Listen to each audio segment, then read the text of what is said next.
Walter woke to the sound of blood-curdling screams. It was still dark outside, so he fumbled until he found a light switch. He was in a hospital bed, but it wasn't in a hospital ward. There was just one bed. Pictures of himself on the wall. Most were from Tan Son Nhut Air Base with the 481st Tactical Fighter Squadron. Colonel Sweat looked down, awarding him the Distinguished Flying Cross for saving the ass of Army Special Forces in Budop. Underneath it, his medals, rank insignia, and a green night patch were displayed in a walnut case.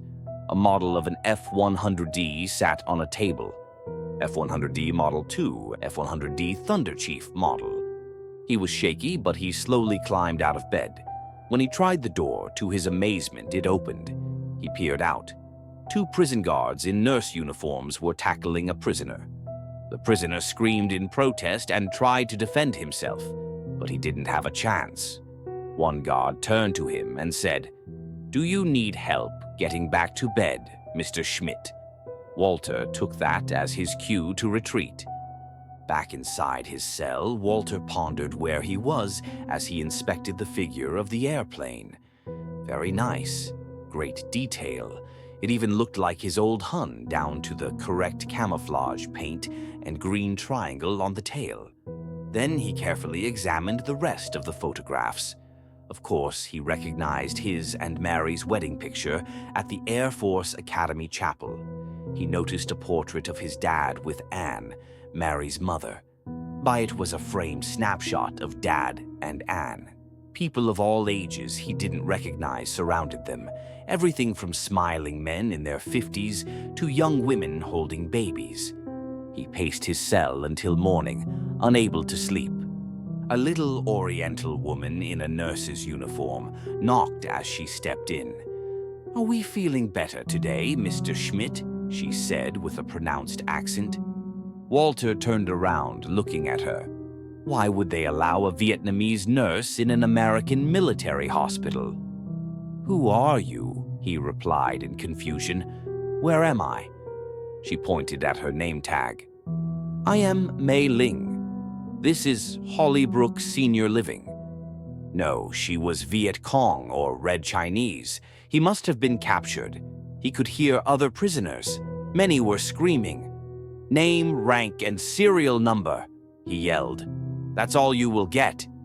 "It's okay, Mr. Schmidt," Mei Ling said, looking at him warily. "Today is Valentine's Day. We want to help you clean up and dress. Your family is coming to visit you. Isn't that nice?" "Schmidt, Walter Helmet, Captain, United States Air Force, 7342, he shouted. "That's all right." She looked frightened. "I will be right back. Don't leave." Walter hadn't considered that. Could he escape? Before he got a chance to explore, a burly man came in. "Mr. Schmidt," he said with a Cuban accent, "my name is Santiago. Let me help you this morning." Walter knew the VC used Cubans and rebel Puerto Ricans for interrogations. He backed away, holding his hands up in defense against the blows he was sure would come from his interrogator. "Just relax," Santiago said.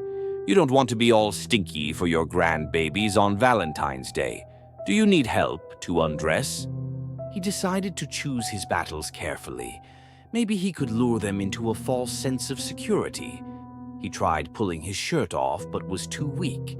It must be the drugs they gave him to make him talk.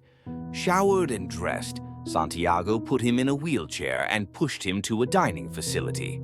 Along the way, he saw frail ghosts of men and women being wheeled by the guards.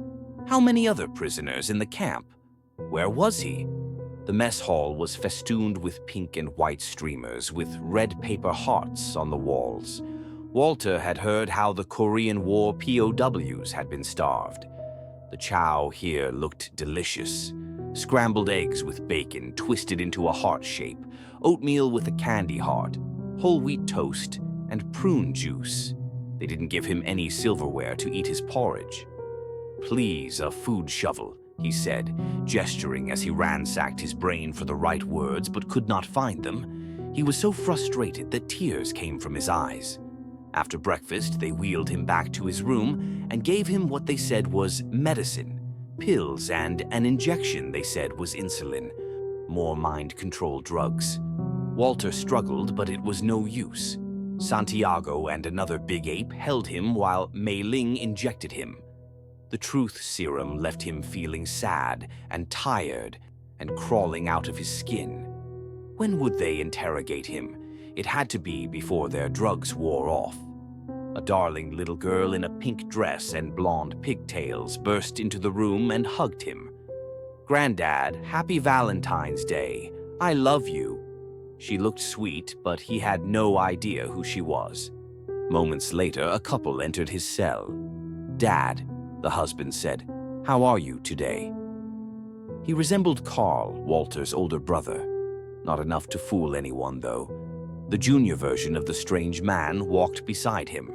They were a matched set down to how they combed his hair. "Hey, Granddad." "Who are you?" Walter asked, puzzled. He didn't know any of them. The man looked at him with sad eyes. "Dad, I'm Helmut, your son."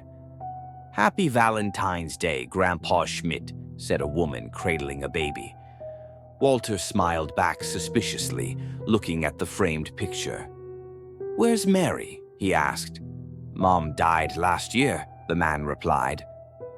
Walter glanced again at the wall. The boy and girl looked just like they did in the photograph. Something was very wrong with that. But what? "We brought a gift for you," the woman said as she took a wrapped package out of her diaper bag and handed it to him. He knew from the round shape what it was. Die Energy Sart Bitter Schokokolade. Coca-Cola Dark, his favorite. German caffeinated chocolate in little tins. Giving many thanks, Walter opened the present and broke off a piece, savoring that rich, intense chocolate taste that melted into the perfect coffee flavor. The little girl climbed up next to him, reaching for a piece, but the woman swept her hand away. "Annie, none of that, or you won't sleep for a week." "Oh, Mom." "Tell us a story," the boy said, climbing next to him. "Yes," the girl said. "Tell us one of your stories." "Tell us about the war," the boy said. "We want to hear again about Operation Bolo, when you fooled the gooks into thinking your F-4 Phantom fighters were Thunder Chief bombers and mowed them all down." "Walt has been begging to hear your stories," the man said, sitting down. "They both love hearing your war stories," the woman said. She checked the baby's bottom. "Carl's got a stinky." She ducked into the bathroom with the baby and her diaper bag. Walter sat back on the bed, savoring another piece of chocolate as he struggled to find words. Finally, he remembered a TV show he had seen. First, the scientists came out and mounted the cloaking devices in our fighters. We were completely invisible. Charlie couldn't see us or track us on their radar. So when they sent up their MiG-21 interceptors to nail the F-105 Thud bombers, we materialized out of thin air. We lined the blue bandits up, fired our cannons, and blew them all out of the sky. The woman burst through the door of the bathroom, anger on her face. "Honey, there are no diapers in the diaper bag. I had to use a towel.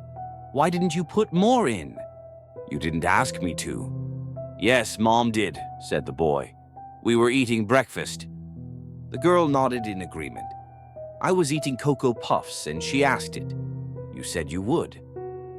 But you didn't." "You're getting as forgetful as your father," the woman said.